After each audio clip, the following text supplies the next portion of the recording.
Hello everyone, कैसे हैं आप लोग। मैं आपका दोस्त शाहिद अली हसरत फिर से हाजिर हूं चाइल्ड डेवलपमेंट एंड पेडागोजी का एक और वंडरफुल सेशन लेकर।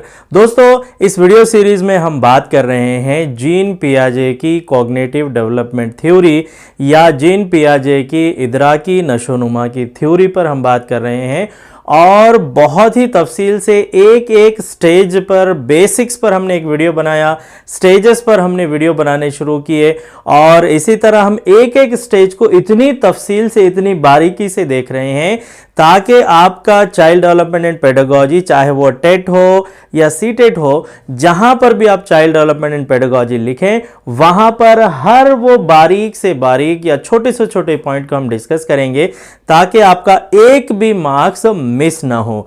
तो चलिए देर किस बात की, शुरू करते हैं आज का सेशन।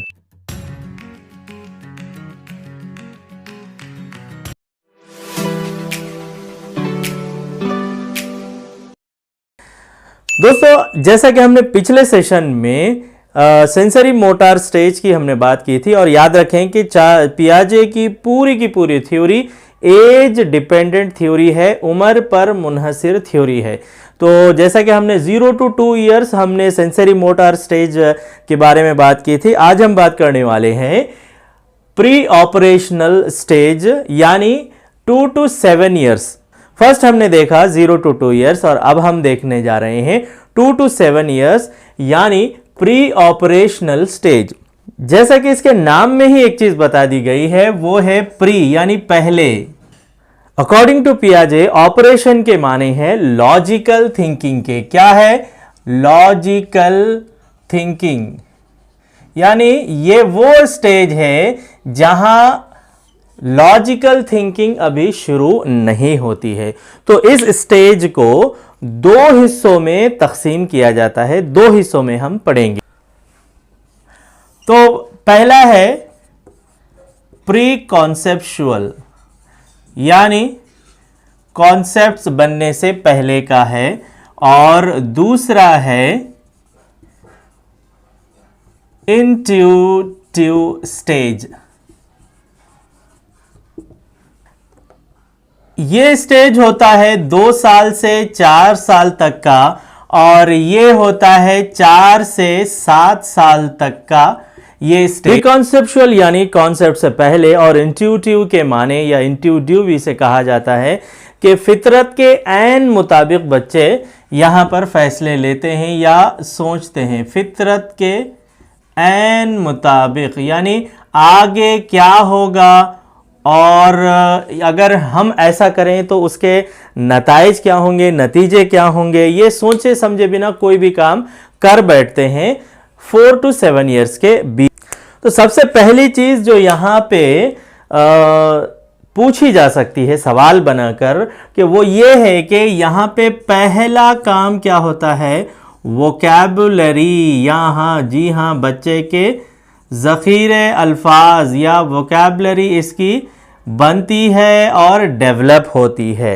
इस स्टेज में सबसे पहली चीज़, यहाँ पे सवाल भी बनाया जा सकता है कि प्री ऑपरेशनल पीरियड में बच्चे की वोकैबुलरी एक्सटेंड होती है, डेवलप होती है, आगे बढ़ती है, उसके पास नए नए अल्फाज का ज़ख़ीरा बनते जाता है और आगे जाकर वो बड़ों की तरह बात करने लगता है। तो पियाजे यहां पर उसे कहते हैं लिटिल अडल्ट। जी हाँ, क्या कहते हैं पियाजे उन छोटे बच्चों को जो 2 से 4 साल के होते हैं, उन्हें कहते हैं पियाजे लिटिल अडल्ट, क्योंकि इस स्टेज में वो बड़ों की तरह बातें करना शुरू करते हैं। जी हाँ, एक और चीज यहां पर उनमें डेवलप होती है। आप गौर करें, अगर आपके घर में छोटे बच्चे हों इस एज के, तो आप गौर करें और हमें कमेंट में ज़रूर लिख भेजें आपके ऑब्जर्वेशंस क्या थे उन बच्चों के ऊपर। वो है ईगोसेंट्रिज्म। जी हाँ, तीसरी जो क्वालिटी इस प्री ऑपरेशनल स्टेज की है वो है ईगोसेंट्रिज्म। जैसे कि इसके नाम से ही कुछ चीज़ें जाहिर हो रही है और ईगोसेंट्रिज्म से मुराद ये है कि बच्चा अपने आप को सेंटर ऑफ अट्रैक्शन समझने लगता है। वो जो पसंद करता है वो ये सोचता है कि पूरा खानदान, पूरा मोहल्ला, पूरा मेरा जो माहौल है वो वही पसंद करता है। जो मुझे नापसंद है वो सबको नापसंद है, और मेरी जैसी सोच है वो सबकी सोच है। जैसा मैं सोचता हूं वैसा तमाम लोग सोचते हैं। ये तमाम चीजें आती है ईगोसेंट्रिज्म के अंदर, और इस उम्र में ये बच्चा ये इस पे बहुत ज्यादा कंसंट्रेट करता है। लेकिन वक्त के साथ साथ, जी हां, वक्त के साथ साथ यहां से एक और चीज इसके अंदर आती है, डीसेंट्रिज्म। जी हां, जैसा कि इसके नाम से ही जाहिर है कि अब वो धीरे धीरे सोचने लगता है कि जैसा मैं सोचता हूं वैसा तमाम लोग नहीं सोचते। जैसी मेरी पसंद है वैसे तमाम लोगों की पसंद नहीं है। जैसा मेरा मानना है किसी चीज़ के बारे में वैसा किसी और का मानना नहीं है। हर एक शख्स का अपना एक पसंद नापसंद स्टेट ऑफ माइंड थिंकिंग होती है। यहाँ वो उसके बाद सीखने की कोशिश करता है। तो ईगोसेंट्रिज्म से के बाद उसको डेवलप होता है डीसेंट्रिज्म। अब वो सोचने लगता है कि सेंटर ऑफ अट्रैक्शन जो मैं सोचता था तमाम फैमिली वालों का, तमाम माहौल का, तमाम स्कूल वालों का, वो मैं नहीं हूं, बल्कि यहाँ पर कुछ और भी लोग हैं जिनकी पसंद नापसंद वगैरह वगैरह बहुत सारी चीज़ें अलग होती हैं। तो यानी धीरे धीरे वो इस हकीकत से वाकिफ होता है कि मैं ही सब कुछ नहीं हूं। I think you got my point. अगर आप ये पॉइंट समझ चुके हैं और आप ऑब्जर्व भी कर चुके हैं तो हमें कमेंट बॉक्स में ज़रूर लिखकर भेजिए, ताकि हमें भी पता चले कि आपका प्रिपरेशन, आपका ऑब्जर्वेशन किस हद तक है। हाँ, एक और बात यहाँ पर है वो याद रखने की है। यहाँ पर भी सवाल, काफ़ी सारे सवाल टेट और सीटेट में बने हैं कि एनिमिज्म, या ये एनिमिज्म का, सॉरी, ANNIMISM। तो एनिमिज्म क्या है भाई? एनिमिज्म, आप देखिए आपके घर में छोटे बच्चे अगर हैं तो वो किसी भी बेजान चीज को जानदार समझते हैं अपनी तरह। जैसे गुड़िया को लेंगे, कपड़े पहनाएंगे, उसके बालों में कंघी करेंगे, उसे हम जो खाते हैं वो खिलाएंगे, खिलौनों को नहलाएंगे, और अगर खिलौने गिर जाए तो वो तकलीफ उन्हें हुई है ऐसा फील करेंगे। वो जैसा वो गिर जाएं या मार लग जाए तो उन्हें जो तकलीफ होती है वैसी ही तकलीफ वो समझते हैं कि खिलौनों को भी होती है। या अगर किसी कुर्सी का उन्हें मार लग जाए या किसी टेबल या फर्नीचर का मार लग जाए तो वो अपने पेरेंट्स से या केयर टेकर से कहते हैं कि इसने मुझे मारा, आप भी इस कुर्सी को मारो, या इस बोर्ड ने मुझे मारा सर पे, आप भी मारो। तो हम क्या करते हैं, उसकी सेटिस्फैक्शन के लिए, उस एनिमिज्म के सेटिस्फैक्शन के लिए बोर्ड को मारते हैं। क्यों भाई, तुमने हमारे बच्चे को क्यों मारा, दोबारा तुम नहीं माना। तो बच्चा वहां पे रिलैक्स फील करता है। तो एनिमिज्म भी एक क्वालिटी है प्री ऑपरेशनल स्टेज की 2 to 7 ईयर्स के लिए। देखिए क्वेश्चंस इस एरिया से बनेंगे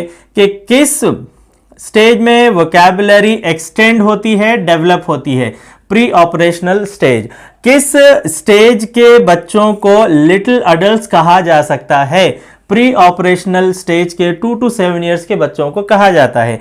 किस उम्र में बच्चे में ईगोसेंट्रिज्म अपने उरूज पर होता है? Pre operational stage 2 to 7 years. और किस स्टेज में ही डीसेंट्रिज्म या अपनी जात से हटकर भी दूसरे चीजों पर कॉन्सेंट्रेट करने की उम्र कौन सी है? And that is pre operational stage, obviously 2 to 7 years. And the last is the animism, यानी ये समझना कि मेरी तरह दूसरे लोग भी, दूसरे बेजान चीजें भी जानदार है। गुड़ियां जानदार है, डॉल्स जानदार है, खिलौने जानदार है, फर्नीचर जानदार है, साइकिल जानदार है। यूं समझिए कि हर वो चीज जानदार है समझता है और उनके साथ वैसा ही वो बिहेवियर करता रहता है। एक और चीज भी यहां पर बच्चे में डेवलप होती है, वो उसे पियाजे कहते हैं, सिंबॉलिज्म। जी हाँ, याद रखिए ये है सिंबोलिज्म। सिंबोलिज्म में क्या होगा? सिंबोलिज्म यानी इस उम्र के बच्चे यहां तक आने तक जेस्चर्स सीखते हैं, इशारे सीखते हैं। अब जैसे पेरेंट्स उन्हें कह दें कि तो वो उससे डर भी जाते हैं, वहां ये इशारा क्या है वो समझ भी जाते हैं। और अगर उन्हें कहा जाए यूं तो वो समझ जाते हैं कि पानी मांगा जा रहा है। अगर उन्हें कहा जाए तो वो समझ जाते हैं कि डोर क्लोज करने के लिए या विंडो क्लोज करने के लिए कहा जा रहा है। अगर उन्हें डरा कर पूछा जाए तो वो अपनी तरफ आ जाते हैं। तो इस तरह से मुख्तलिफ चीज़ें, सिंबोलिज्म या सिंबलिक थॉट या सिंबलिक लैंग्वेज भी उसके दिमाग में इस प्री ऑपरेशनल स्टेज में बनती रहती है, बनना शुरू हो जाती है, या यूं समझिए आ जाती है।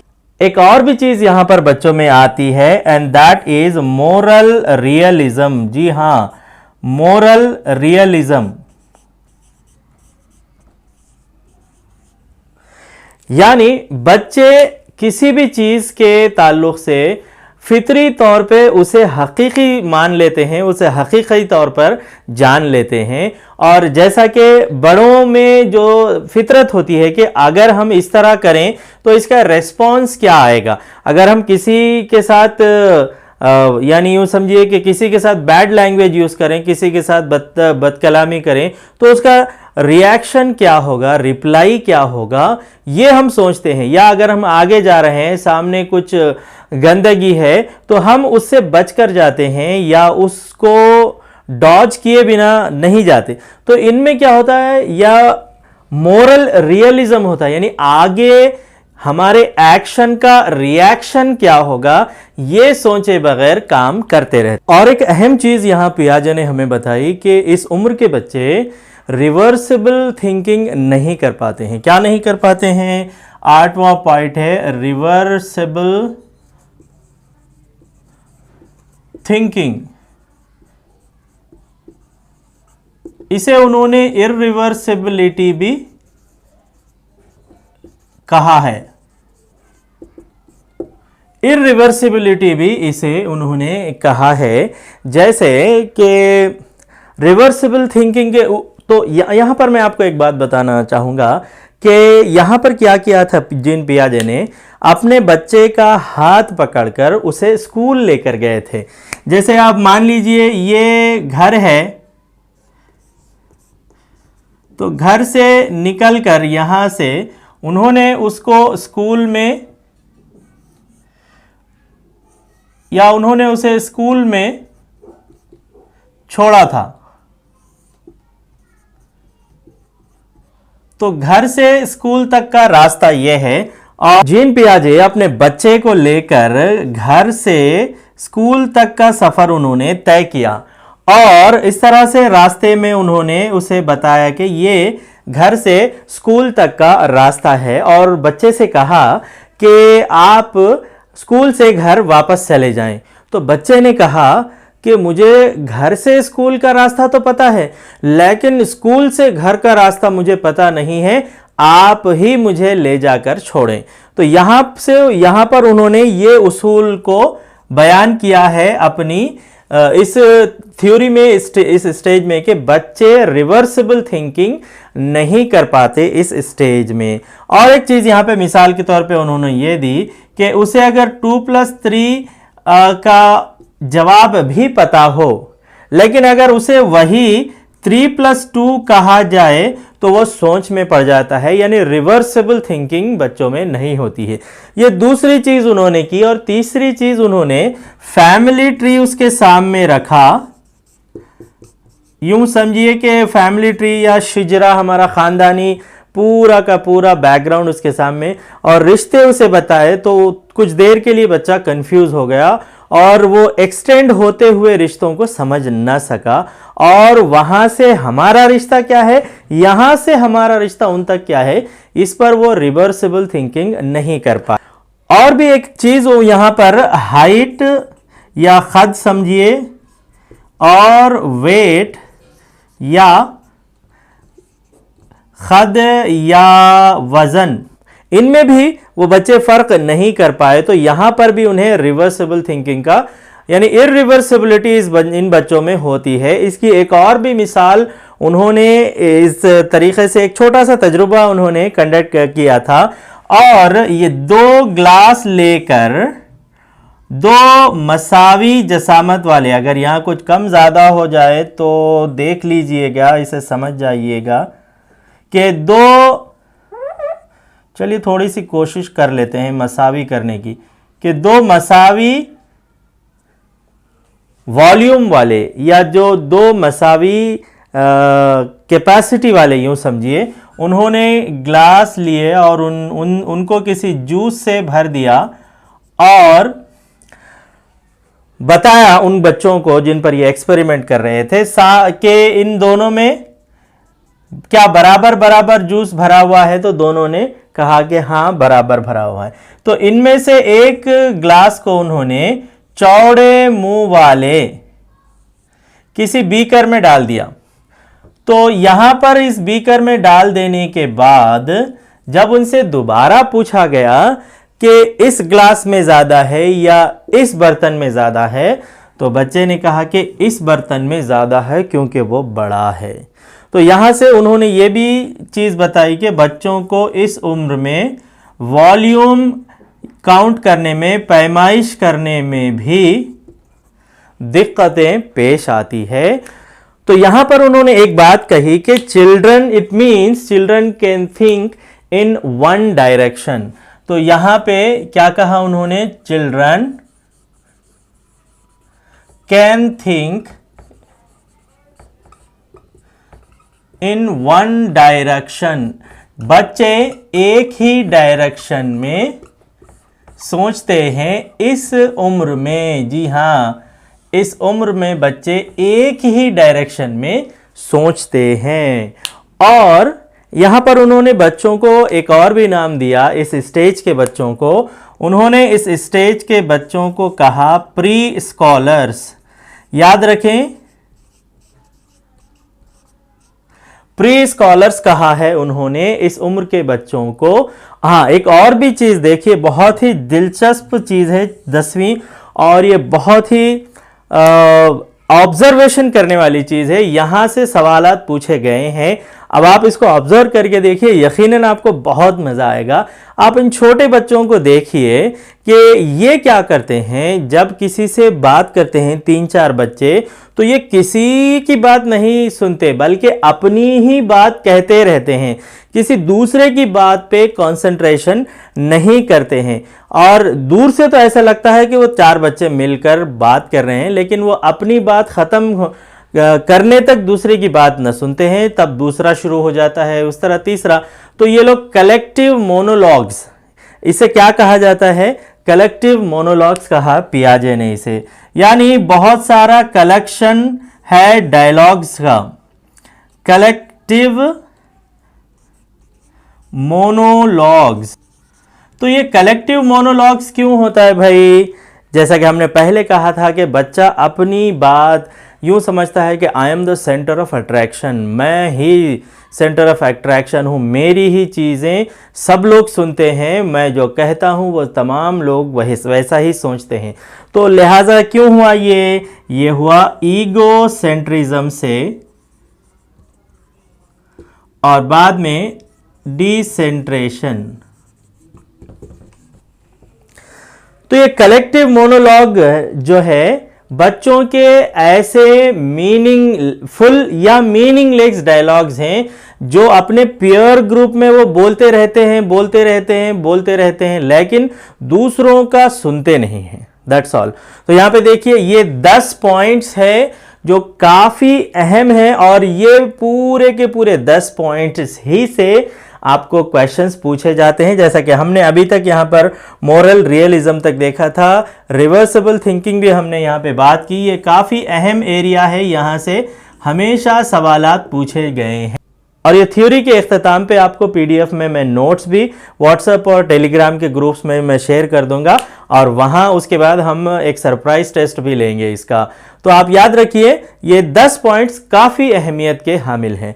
तो इसका हम एजुकेशनल इम्प्लीमेंटेशन क्या है आइए बात करते हैं educational implementation of this stage, यानी इस स्टेज के एजुकेशनल इम्प्लीमेंटेशन क्या होते हैं और टीचर को किस तरह से इन चीज़ों को क्लासरूम में इम्प्लीमेंट करना चाहिए। एजुकेशनल इम्प्लीमेंटेशन इस स्टेज के क्या होंगे? तो क्या है सबसे पहला educational implementation? Instructions must include actions. जो इंस्ट्रक्शन दिए जा रहे हैं उनमें एक्शन होना बेहद जरूरी है। जैसे अगर टीचर कह रही हैं कि किसी स्टूडेंट को कह रहे हैं कि Ali you go and close the door, Raju you go and close the door, तो उससे पहले टीचर को एक मर्तबा डोर तक जाना होगा। I am closing the door, teacher is closing the door. Now you Ali you go and close the door, तो अली जाएगा टीचर की तरह वो एक्शन देकर क्लोज करेगा। Ravi you go and close the door, Lakshmi you go and close the door. तो ये सब चीजें इंक्लूड होना चाहिए। और इसी तरह से जब दोनों इंस्ट्रक्शन होंगे, दो इंस्ट्रक्शन के बीच में गैप देना बेहद जरूरी है। जैसे उसे कहा जा रहा है कि bring your reader, bring your pencil, bring your sharpener and you come from that side, तो वो कंफ्यूज हो जाएगा। तो दोनों इंस्ट्रक्शन के बीच में कुछ गैप होना चाहिए। तो इसी तरह से ये बाहर भी अगर कुछ सिखाया जा रहा हो, जैसे कोई गेम खिलाया जा रहा हो, तो दो इंस्ट्रक्शन जब बच्चों को दिए जाएं तो उन दोनों के बीच में गैप होना ज़रूरी है। और थर्ड एजुकेशनल इम्प्लीमेंटेशन ये है कि visual should be used for teaching. जी हाँ, this is a very very important educational implementation for pre operational stage के बच्चे को जो भी पढ़ाया जा रहा हो उसका विजुअल ज़रूर बताया जाए। अगर बेहतर हो तो ऑडियो विजुअल एड्स बताए जाएं, या अगर नहीं तो विजुअल्स उसके ज़रूर बताएं। If you are talking about birds and the names, अगर आप परिंदों और उनके नेम्स पढ़ा रहे हो तो परिंदा उसका name this is parrot, parrot is green, his beak is red, तो ये उसके स्पेसिफिकेशन के साथ उसे बताया जाए तो वो ग्राफिक लर्निंग होगी, वो उसे सीख जाएगा और अपने सबकॉन्शियस माइंड में फीड कर लेगा। और इसी तरह फोर्थ है teacher must keep individual differences of children. जी हाँ, कोई एक कॉन्सेप्ट को तमाम बच्चे एक तरीके से बिल्कुल नहीं सीख सकते हैं, तो सीखने का हर एक का एक अलग पैटर्न होता है। वो पैटर्न क्या होगा, वो पैटर्न कैसा होता है, इसको टीचर कंपलसरी पोर्टफोलियो और एनेक्डोट के ज़रिए से इसे हमेशा मेंटेन करना चाहिए। और इंडिविजुअल डिफरेंसेस को या बच्चों के जो इनफरादी इख्तलाफात होते हैं उन्हें हमेशा माइंड में रखकर अपने टीचिंग को डिज़ाइन करना चाहिए। और इसी तरह से प्रैक्टिकल एक्सपीरियंस बच्चों को दिया जाना चाहिए। जैसे अगर आप मिट्टी या सॉइल के बारे में पढ़ा रहे हो तो टेक देम आउट, बाहर ले जाएं, उन्हें मिट्टी बताएं और मिट्टी के अलग अलग रंग बताएं, टाइप्स ऑफ सॉइल बताएं, और उनमें अगर पौधे को आप लगाना चाह रहे हो तो उसके बारे में भी बच्चे को प्रैक्टिकल इन्फॉर्मेशन दी जाए। और इस स्टेज में बच्चों को ज़्यादातर प्ले वे मेथड से, खेल खेल से ज़रिए से तालीम दी जानी चाहिए। और हैंड्स ऑन एक्टिविटीज़ होनी चाहिए, काफ़ी बड़े और बहुत ज़्यादा उसमें पेचीदा या कॉम्प्लेक्स एक्टिविटीज़ ना हो, बल्कि आसानी से किए जाने वाले एक्टिविटीज़ हों। और आमतौर पे बहुत सारे टीचर्स ये चीज़ नहीं करते हैं कि बच्चों को क्लासरूम सबसे बेस्ट क्लासरूम है जहां बच्चे बहुत ज़्यादा बातें करें और अपने आप को एक्सप्लोर करें, चीज़ों के बारे में बातें करें, चाहे वो कोई सुन रहा हो या ना सुन रहा हो। लेकिन अगर किसी क्लासरूम में पिन ड्रॉप साइलेंस है तो वहाँ कुछ नहीं हो रहा है, खामोशी मनाई जा रही है 2 मिनट की। आप समझ गए होंगे कि खामोशी कहाँ मनाई जाती है, टीचिंग में तो हरगिज़ नहीं मनाई जाती। तो अलाउ देम, उनको बातें करने के लिए अपने टॉयज़ के ताल्लुक से, सैंड के ताल्लुक से, वाटर के ताल्लुक से, गेम्स के ताल्लुक से और अपने फैमिली के ताल्लुक से एक्सेट्रा बहुत सारी चीज़ें। Allow them to explore in the previous years. इस स्टेज में, प्री ऑपरेशनल स्टेज में उन्हें अलाउ किया जाना चाहिए बातों के लिए। और ये सबसे अहम चीज़ है 9th पॉइंट, रिलेट करें लर्निंग को। जैसे कि आप पढ़ा रहे हैं 3, तो बच्चे के जहन में, आपको मुझे समझ में आएगा लेकिन बच्चे के जहन में 3 नहीं समझ में आएगा, तो उसे कहें कि ऊपर देखो फैन है ओके, 1 2 एंड 3, उसके 3 ब्लेड्स होते हैं, तो वो 3 को 3 से कनेक्ट करेगा, ये 3 से वो 3 ब्लेड्स को कनेक्ट करेगा और सीखेगा। इसी तरह से मुख्तलिफ चीज़ों को वो सीखते हैं, मुख्तलिफ चीज़ों को एक्सप्लोर करते हैं। करने दीजिए उन्हें बातें और सीखने दीजिए अपने माहौल से। और मुझे भी इजाज़त दीजिए, इस वीडियो में बस इतना ही। मिलते हैं अगले स्टेज के साथ, कुछ और नई मालूमात के साथ अगले वीडियो में। तब तक अपना खूब ख्याल रखें, पढ़ते रहें, सीटेट और टेट की तैयारी अच्छी तरह करते रहें, हम आपके साथ हैं। और हाँ जी हाँ, लाइक करना, कमेंट करना और सब्सक्राइब करना बिल्कुल भी मत भूलिए। मिलते हैं अगले सेशन में। Take care.